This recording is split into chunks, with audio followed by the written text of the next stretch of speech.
Assalamualaikum warahmatullahi wabarakatuh. Alhamdulillah, alhamdulillahirrabbilalamin. Wassalatu wassalamu ala asrofil anbiya'i wal mursalin wa ala alihi wa ashabihi ajmain amma ba'du. Puji dan syukur saya curahkan kepada Allah Subhanahu wa taala karena olehnya saya bisa menyusun rangkuman terkait UAS mata kuliah ini. Salawat dan salam tak lupa saya curahkan juga kepada baginda Nabi besar Nabi Muhammad SAW. Sebelumnya, terima kasih juga kepada dosen pengampu mata kuliah ID, Dr. Kiai Haji Ahmad Alim, LCMA, yang sudah memberikan saya, serta teman-teman angkatan saya, tugas akhir semester yang akan dipresentasikan sekarang. Langsung saja untuk mempersingkat waktu, saya akan memulai presentasi kali ini. Semoga apa yang akan saya sampaikan akan berguna di kemudian hari bagi yang menonton maupun yang memahaminya. Dalam materi pertama, terdapat materi kesehatan lingkungan. Dalam perspektif Islam, kesehatan lingkungan ditekankan sebagai bagian integral dari agama dan kewajiban umat muslim untuk menjaga dan melestarikan lingkungan alam. Konsep ini didasarkan pada prinsip-prinsip Islam yang mengajarkan kesadaran dan tanggung jawab terhadap alam semesta sebagai ciptaan Allah. Oleh karena itu, umat muslim diharapkan untuk menjadi pelindung lingkungan dan menjaga keseimbangan alam semesta sebagai bagian dari komitmen agama mereka. Kesehatan lingkungan dalam perspektif Islam merujuk pada upaya untuk menjaga dan memelihara keseimbangan dan kebersihan lingkungan alam sesuai dengan ajaran agama Islam. Islam menekankan pentingnya menjaga lingkungan sebagai bagian dari tanggung jawab manusia sebagai khalifah atau pengelola di bumi. Sama seperti hadis khairukum anfa'ukum linnas, sebaik-baik kamu adalah yang bermanfaat bagi sesama manusia. Hubungan horizontal juga berpusat pada hablum minal alam, tali persaudaraan dengan alam. Sebagai contoh, ketika seseorang membuang apapun yang merugikan atau mengganggu kehidupan alam dan manusia, maka ia telah berlaku haram. Kemudian di materi kedua ada materi tentang kesehatan jiwa. Dalam perspektif Islam, kesehatan jiwa adalah keadaan keselarasan dan kestabilan mental, emosional, dan spiritual seseorang.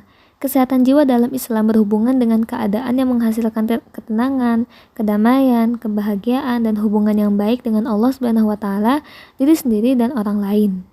Sama halnya seperti sabda Rasulullah SAW, sesungguhnya di dalam jasad itu ada segumpal daging. Jika ia baik, maka baiklah seluruh jasad, dan jika ia rusak, maka rusaklah seluruh jasad. Ketahuilah, segumpal daging itu adalah hati. Nah, hadis ini menekankan pentingnya menjaga kesehatan jiwa, karena hati adalah pusat dari keseluruhan keberhasilan dan kegagalan seseorang. Kemudian, menjaga kesehatan jiwa itu berarti melibatkan ibadah yang konsisten, berzikir, menjaga hubungan yang baik dengan Allah Subhanahu wa taala dan sesama manusia, serta mengembangkan akhlak yang baik. Mengandalkan Allah, beribadah, berbuat baik kepada sesama, dan senantiasa berpikiran positif adalah langkah-langkah penting dalam menjaga kesehatan jiwa menurut ajaran Islam. Nah, yang ketiga materinya adalah determinan kesehatan.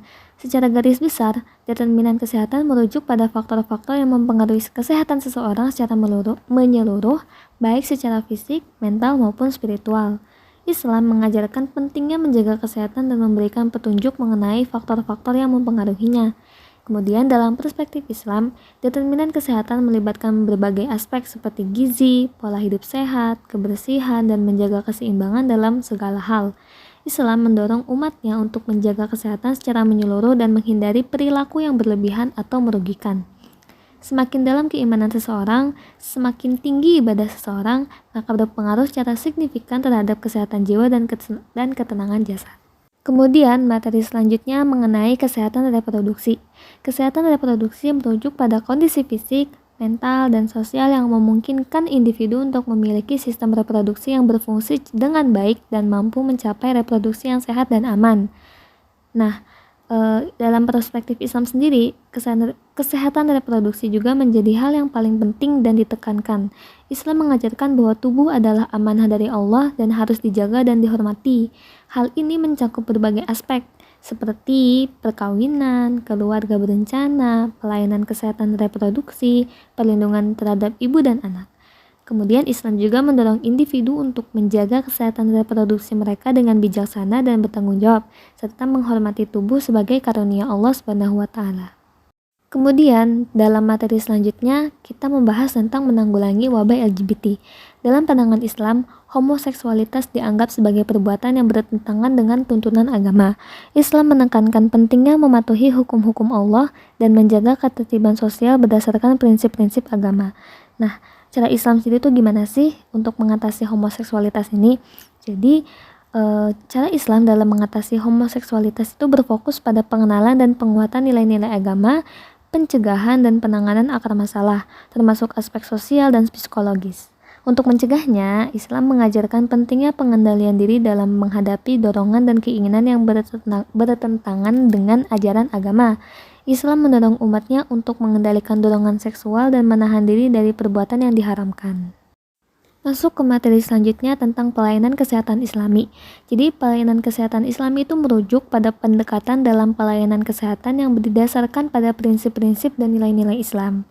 Pelayanan kesehatan Islami bertujuan untuk menyediakan perawatan medis yang memperhatikan aspek fisik, mental, dan spiritual pasien dengan mempertimbangkan nilai-nilai etika Islam dan pedoman agama dalam praktik medis. Beberapa contohnya antara lain ialah penggunaan pengetahuan medis secara alami, berperilaku secara Islami dalam menangani pasien, penyediaan lingkungan Islami, pengintegrasian ruqyah dan doa, serta pelibatan pendidikan Islam dalam penyuluhan kesehatan.